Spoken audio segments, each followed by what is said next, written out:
В Северо-Казахстанской области семью обязали вернуть в бюджет 5,2 миллиона тенге, выданные в качестве государственной поддержки за переселение. По информации областного суда, филиал карьерного центра Акжарского района обратился с иском к ответчику о взыскании денежных средств. Между истцом и ответчиком был заключен социальный контракт о предоставлении государственной поддержки по содействию добровольному переселению. В соответствии с условиями программы ответчику выплатили субсидии на сумму около 1,2 миллиона тенге.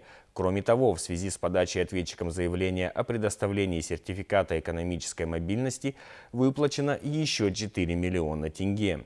По условиям контракта, в случае выезда с места расселения участника программы с семьей в течение 60 месяцев в республиканский бюджет возмещаются суммы полученных субсидий.